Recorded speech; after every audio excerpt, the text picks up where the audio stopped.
Bapak Menteri. Terima kasih Datuk Speaker, terima kasih Yang Berhormat Igan. Di bawah plan jendela setakat suku kedua 2023 di Sarawak, sebanyak 213 menara komunikasi baharu telah siap dibina dan beroperasi daripada 864 yang dirancang. Selain itu, sejumlah 3,689 daripada 3,735 pemacar telah siap dinaik taraf serta 106,331 daripada 207,135 premis telah tersedia dengan capaian gentian optik. SKAM turut mengguna pakai teknologi satelit bagi memperluaskan liputan internet terutamanya di kawasan pendalaman. Sebanyak 523 lokasi telah menikmati perkhidmatan internet melalui satelit yang dikenali sebagai Broadband Wireless Access dengan izin BWA. Setakat suku kedua tahun 2023, peratusan liputan 4G di kawasan berpenduduk di Sarawak telah mencapai 87.52%. Baki daripada setiap inisiatif tersebut dijangka siap secara berperingkat menjelang penghujung tahun 2025. Di kawasan Parlimen Igan pula, sebanyak 7 daripada 14 menara baharu telah siap dan beroperasi. Selain itu, kesemua 50 stesen pemacar yang dirancang untuk dinaik taraf telah siap sepenuhnya, manakala bagi perkhidmatan jalur lebar tarian tetap sejumlah 619 daripada 2,791 premis yang dirancang telah tersedia dengan sambungan gentian optik dan kesemua dua lokasi perkhidmatan BWA yang dirancang juga telah siap dan beroperasi. Di bawah sasaran jendela, SKMM sedang merangka solusi yang bersesuaian menggunakan pelbagai teknologi bagi penyediaan perkhidmatan internet bagi baki di kawasan berpenduduk yang masih belum mendapat liputan.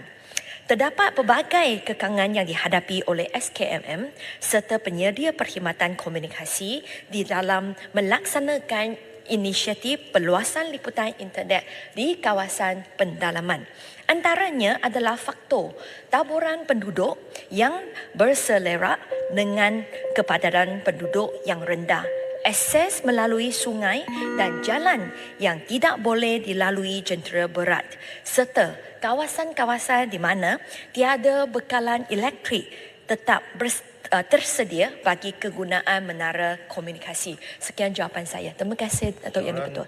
Soalan tambahan Yang Berhormat Igan. Terima kasih Datuk Yang di-Pertua. Terima kasih Yang Berhormat Timbalan Menteri atas jawapan terperinci yang telah diberikan, terutama sekali untuk kawasan Parlimen Igan, di mana disebut tadi 47 daripada 14 menara baru telah dilaksanakan dan kesemua 50 stesen pemancar telah dilaksanakan dan harap projek-projek lain dapat dilaksanakan mengikut yang telah dijadualkan. Yang Berhormat Timbalan Menteri, soalan tambahan saya ialah mengenai projek Point of Presence ataupun titik kehadiran di kawasan Parlimen Igan. Jadi saya nak tanya, bilakah projek Point of Presence ini untuk kawasan Igan akan siap dilaksanakan? Berapa peratuskah telah siap setakat ini dan adakah ia akan disiapkan mengikut sasaran yang telah ditetapkan dan apakah masalah-masalah yang dihadapi dalam melaksanakan projek POP ini ataupun titik kehadiran ini dan adakah ia akan dilaksanakan mengikut yang telah dijadualkan. Terima kasih Datuk Yang Pertua, terima kasih Yang Berhormat Timbalan Menteri. Yang Berhormat Menteri. Terima kasih Datuk Speaker, terima kasih Ahli Parlimen Yang Berhormat Igan.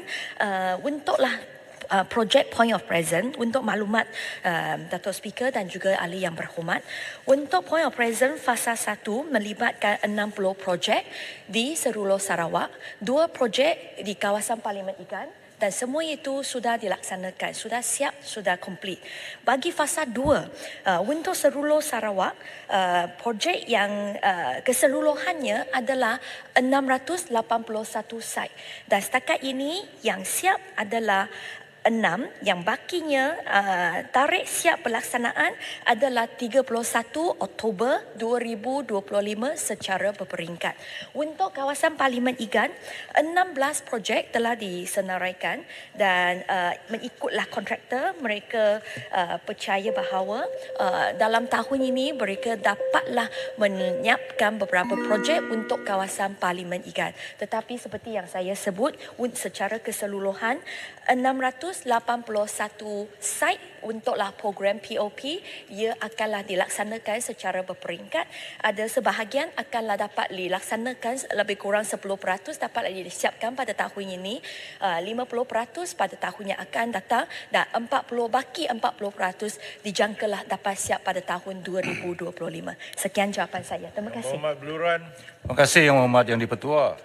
Soalan ini merupakan satu soalan yang menumpu kepada Sarawak dan kawasan Parlimen Igan. Tetapi program ini merupakan program menyeluruh yang diperlukan di semua kawasan. Saya ingin tahu sama ada kementerian boleh keluarkan senarai jendela yang telah dilaksanakan setakat ini seluruh negara kepada seluruh kawasan Parlimen. Saya rasa itu akan membantu kita di kedua-dua belah pihak. Terima kasih Yang Berhormat. Yang Berhormat Menteri. Terima kasih Datuk Speaker, terima kasih Yang Berhormat. Tak ada masalah untuk KKD untuk menyediakan butiran-butiran untuk setiap kawasan Parlimen. Dan sebenarnya saya percaya bahawa pada selepaslah PRU ke-15, sebenarnya satu dossier telah disediakan untuk setiap kawasan Parlimen. Dan dossier itu sebenarnya sepatutlah diterima olehlah setiap ahli Parlimen. Dalam dossier tersebut memang mempunyai liputan 4G di kawasan Yang Berhormat, projek-projek jendela, berapa projek di bawah projek jendela dan juga POP. Sekiranya Yang Berhormat belumlah terima salinan tersebut ataupun misplaced, saya tak ada masalah untuk membekal sesalinan lagi untuk Yang Berhormat, untuk kawasan Yang Berhormat. Saya minta semua kawasan Yang Berhormat, not only specific for Beluran, please. Memang pada sidang Parlimen pertama, satu dossier telah disediakan untuk setiap kawasan Parlimen. Disediakan oleh SKMM. Kerana pada masa tu KKD juga menjemput SKMM untuk datang ke Parlimen untuklah menerima aduan daripada setiap ahli Yang Berhormat. Dan masa tu kami sudah sedia dossier untuk setiap kawasan Parlimen supaya projek-projek yang telah dilaksanakan dan juga dirancangkan bolehlah kamilah bagi maklumat kepada setiap ahli Parlimen. Jadi tak ada masalah. Terima kasih. Terima kasih Yang Berhormat Menteri.